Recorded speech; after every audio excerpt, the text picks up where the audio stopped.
아시다시피 김지한 선수는 2019 시즌에 큰 부진에 빠졌습니다. 원인은 역시 공인구의 교체였죠. 올 시즌을 앞두고 프로야구 공인구의 반발 개수가 0.02 정도 줄어들었습니다. 반발 개수가 0.001이 줄어들면 타구 비거리가 20cm에서 30cm 정도 줄어드니까 대충 타구 비거리에 5m 정도 손해를 본 겁니다. 그런데 비거리가 줄어들면 타구가 포물선을 그리는 유형의 선수보다 라인 드라이브 유형의 타자들이 더 손해를 봅니다. 김지한 선수는 라인 드라이브 유형의 타자니까 손해가 정말 막심했죠. 주전 외야수로 낙점된 이후 기준으로 커리어 로우를 기록했습니다.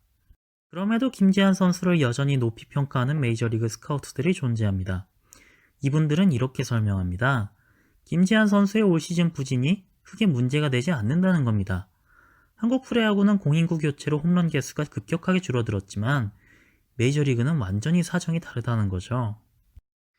오늘날 메이저리그는 홈런 홍수 시대입니다. 발사각도 이론이 보여주듯이 공을 띄우기만 하면 장타가 되는 시대예요. 이렇다 보니 메이저리그 투수들도 공인구가 이상하다고 계속 이야기하고 있고 메이저리그 사무국은 공인구에 이상이 없다고 말하고 있지만 기록은 분명히 거짓말을 하지 않거든요.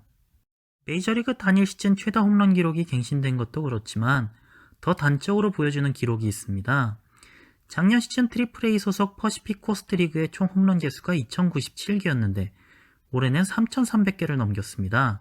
거의 60% 이상 증가한 거죠.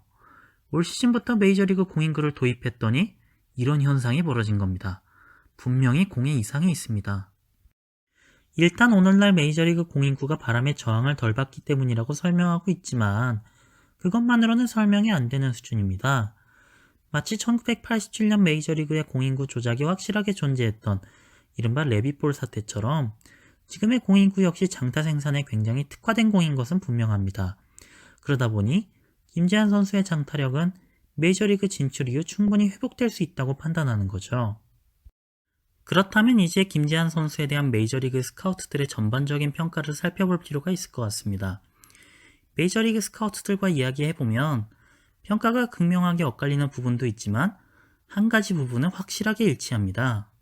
일단 수비는 메이저리그 수준이 아니라는 거죠. 김지한 선수가 한국 프로야구에서는 수비력이 크게 떨어진다는 인상이 없지만 메이저리그에서 통하려면 한국 프로야구에서는 특급 수준의 수비력을 자랑해야 합니다. 거의 전성기 이용규 선수나 박혜민 선수 정도의 수비력은 돼야 메이저리그에서 쓸만하다는 인상을 줄 수 있는 거죠. 그래서 김지한 선수 정도의 스피드와 수비력으로는 메이저리그에서 주전 외야수를 하기 어렵다는 평가가 지배적입니다. 1루수나 지명타자로 기용해야 한다는 거죠. 기사로도 나왔듯이 아메리칸 리그에서 더 많은 관심을 받고 있다는 게 이 때문입니다. 내셔널리그에서는 쓰임새가 1루수밖에 없으니까 영입을 망설이게 되는데 지명타자 제도가 있는 아메리칸 리그에서는 그래도 슬롯이 두 군데가 있으니까 한번 로또를 긁는 셈치고 도전해볼 수 있다는 거죠. 수비면에서는 기대치가 아예 없는 수준이고 결국 타격이 어떤 평가를 받느냐가 중요한데 일단 평가가 극명하게 갈리지만 의견이 일치하는 부분은 배트 스피드를 긍정적으로 평가한다는 점입니다. 박병호 선수의 경우에는 배트 스피드보다는 파워 자체가 워낙 강력해서 홈런을 만드는 유형이었고 그래서 메이저리그에서 강속구 대처가 되지 않았지만 김지한 선수는 빠른 배트 스피드로 장타를 만드는 유형이라 강속구 대처에서는 충분히 강점이 있다고 분석하고 있는 것이죠. 거기에 잠실에서 44홈런을 넘겼던 파워에 대해서도 긍정적으로 평가하고 있고요. 한국 프로야구 선수들 중에서 타구 스피드가 가장 빠르다는 점도 충분히 인식하고 있습니다. 메이저리그에서도 타격은 긍정적으로 평가하고 있는 거죠.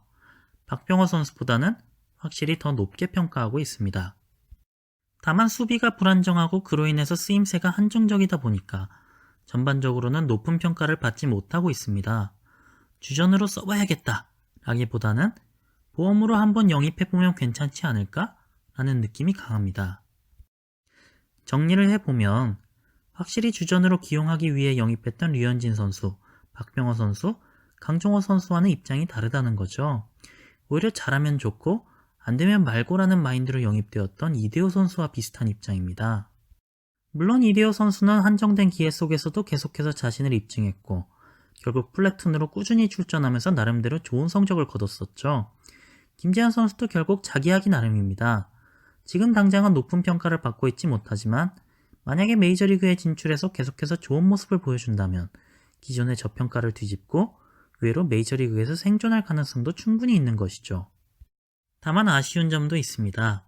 대부분 구단의 스카우트들이 김재환 선수를 보험 정도로 생각하는 데 반해서 김재환 선수를 확실히 주전감으로 평가하는 내셔널리그 스카우트도 있었거든요. 그런데 그분이 하는 얘기가 약물 전력 때문에 영입 의사를 철회했다고 합니다. 혹시라도 책임지고 영입했다가 도핑 테스트에 걸리기라도 하면 자기 직장이 날아가기 때문에 영입하기 두렵다는 거죠. 어떻게 보면 좋은 글씨일 수도 있지만 김재환 선수는 한 번의 잘못된 선택이 평생 발목을 잡고 있는 겁니다. 순탄하게 내셔널리그 구단의 주전 좌익수가 될 수도 있었는데 약물 전력으로 인해서 기회가 날아가 버렸으니까요. 모든 면에서 긍정적이라고 보기는 어려운 상황이지만 메이저리그 도전 자체가 한국 프로야구에서 아주 극소수 선수만이 가능한 특권이거든요. 김재환 선수 역시 메이저리그에 도전한다는 것 자체가 특별한 선수라는 방증이라고 할 수 있겠습니다.